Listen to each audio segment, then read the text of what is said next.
विद्यार्थियों, आज हम पंडित विष्णु नारायण भातखंडे जी की स्वरलिपि पद्धति को समझेंगे। स्वरलिपि का अर्थ है जब किसी भी गीत या गत के बोलों को स्वर और ताल सहित लिखा जाता है तो वो स्वरलिपि कहलाती है।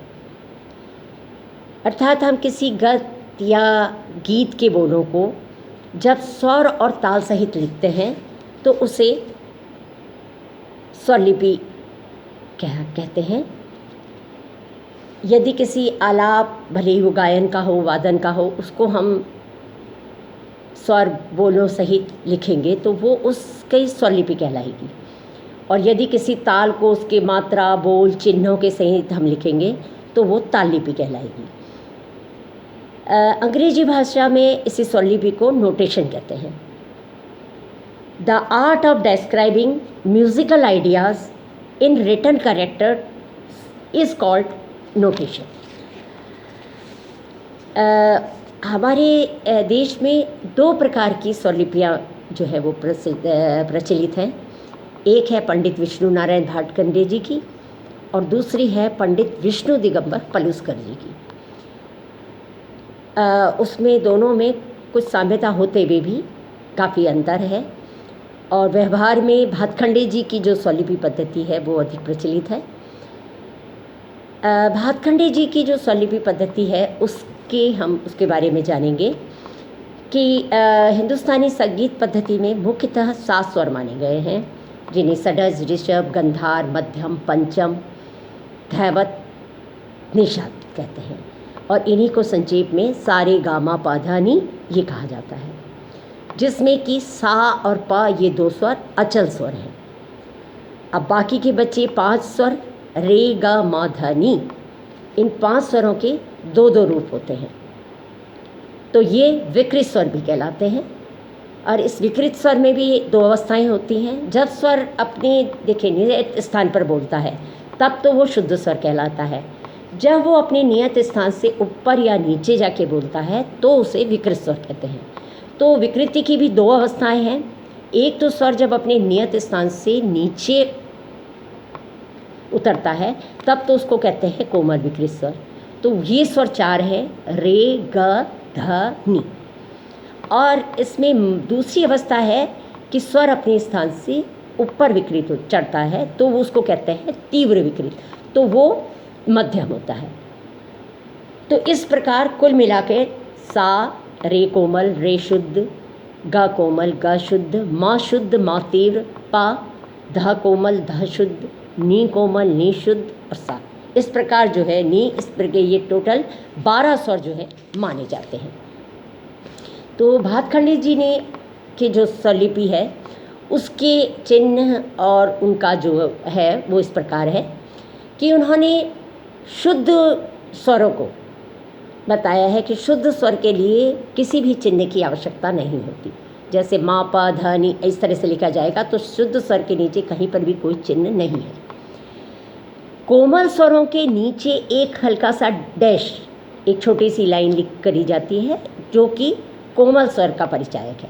जैसे रे, ग, ध, नी ये स्वर हैं, ये कोमल अगर आए, रे कोमल है या गा कोमल है तो उसके नीचे छोटा सा रेखा या छोटा सा डैश लगा देते हैं तो उसको कोमल स्वर कहते हैं। तीव्र लिखने के लिए बताया है कि तीव्र स्वर में स्वर के ऊपर एक खड़ी रेखा जो है लगा दी जाती है। तो जैसे माँ है वो तीव्र होता है तो उसके ऊपर एक छोटी सी खड़ी रेखा लगा दी जाती है। इसी तरह से मंद्र सप्तक 3 है। मंद्र सप्तक उन स्वरों के जो लिखे जाते हैं तो उन स्वरों के नीचे एक छोटा सा बिंदु लगा दिया जाता है तो ये पता चल जाता है कि ये मंद्र सप्तक का स्वर है। मध्य सप्तक के स्वरों के लिए किसी प्रकार का कोई चिन्ह नहीं होता। इसी तरह से अगला सप्तक आता है तार सप्तक। तो तार सप्तक के स्वरों के ऊपर छोटी सी बिंदी लगा दी जाती है। तो इस प्रकार मंद्र, मध्य और तार सप्तक के लिए चिन्ह निर्धारित है। एक छोटा सा इस तरह का अर्धचंद्राकार सा बनाया जाता है और इसके अंदर बोल लिखे जाते हैं। जैसे अगर स्वर लिखे गए मा, पा, धा तो इसका मतलब है इस चंद्राकार के अंदर जितने भी स्वर लिखे जाएंगे, वो एक ही मात्रा में उनका उच्चारण होना। जैसे अगर गामा लिखा है तो यानी 2 लिखे हैं, इसका मतलब 2 स्वर है। गामा पा यानी 3 स्वर का उच्चारण एक ही मात्रा में जो है किया जाएगा। पधनिसा और इस तरह का लगा दिया गया ये चिन्ह, तो इसका मतलब है कि पधनिसा यानी एक ही मात्रा में इन चारों स्वरों का उच्चारण होगा। तो इस तरह से ये चिन्ह लगाए जाते हैं। एक हल्का सा डैश स्वर के अगर आगे आप देखते हैं तो वो ठहराव का, एक तरह से देखा जाए वो चिन्ह जो है वो स्वरों के आगे अगर लगा दिखता है तो उसका मतलब है कि स्वर का उच्चारण करने के बाद उसमें उस तरह का ठहराव होता है, रुका जाता है। जैसे पा डैश नी के आगे 2 डैश, अगर सा के आगे 3, तो इसका मतलब है कि पा के बाद 1 मात्रा रुकना है, नी के बाद 2 मात्रा रुकना है, सा के बाद 3 रुकना है। इसी तरह से जब हम देखते हैं कि एक एस के आकार का एक चिन्ह लगा रहता है, उसको अवग्रह बोलते हैं। जब वो भी गीत के या गद के में आप देखेंगे कि उसके आगे वो लगा होता है चिन्ह, उसका भी मतलब होता है ठहराव। तो डैश और ठहराव का जो एस का चिन्ह है, वो दोनों ही चिन्ह का मतलब वास्तव में देखा जाए तो ठहराव से ही है। लेकिन अंतर यह है कि जब स्वर के आगे वो ठहराव होगा तो डैश लगाएंगे, और जब बोलों के आगे ठहराव होगा तो वो एस का चिन्ह लगाया जाता है। इसी प्रकार स्वरों के ऊपर अगर आप एक कमान का जैसा इस तरह का चिन्ह देखेंगे तो उसका मतलब है मीण का चिन्ह।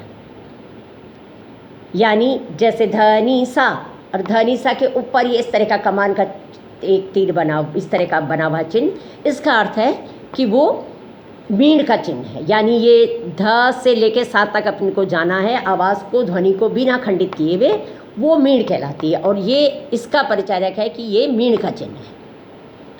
इसी तरीके से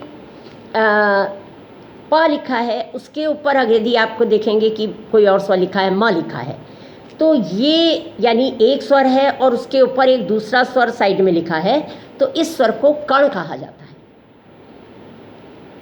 यानी जैसे प लिखा है, ऊपर से म लिखा हुआ है, तो यहाँ पर प का उच्चारण करने से पहले ऊपर लिखा हुआ जो म है उसका थोड़ा सा स्पर्श किया जाएगा, तो वो कण मात्र ये से हुआ, तो वो स्पर्श होता है। तो इसलिए ये कण को स्पष्ट करने के लिए इस प्रकार का चिन्ह जो है वो लगाया जाता है। अब आप ये देखें कि ताल के लिए भातखंडे जी ने बताया कि जो सम है, यानी गीत गाने बजाने पे जो सबसे इम्पॉर्टेंट जगह जिसको आप कहते हैं सम, यानी गाने बजाने समय जिस स्थान पर सबसे अधिक जोर देते हैं, जिस स्थान पे हम आके मिलते हैं, जो सम है, तो उसका चिन्ह उन्होंने बताया क्रॉस। इस तरह का गुणा का जो चिन्ह है वो है सम का चिन्ह। खाली का चिन्ह उन्होंने बताया है 0, यानी अगर 0 लिखा है ताल के आगे तो उसका मतलब होगा कि इस स्थान पर खाली होगी। और ताली के सम के अतिरिक्त अन्य जहाँ पर तालियाँ पड़ती हैं उसकी जगह पे वहाँ पर उस ताली की संख्या लिखी जाती है। जैसे यदि 2 लिखा है, 3 है, 4 है, तो उससे ये अभिप्राय होगा कि ये दूसरी ताली है, तीसरी ताली है या चौथी ताली है, मतलब उस ताल में कितनी तालियां हैं उस पर निर्धारित होगा, तो वहाँ पर ताली की संख्या लिखी जाएगी। इस तरह से उन भातखंडे जी ने अपनी स्वरलिपि पद्धति के कुछ नियम बताए हैं जो इस प्रकार है। Thank you.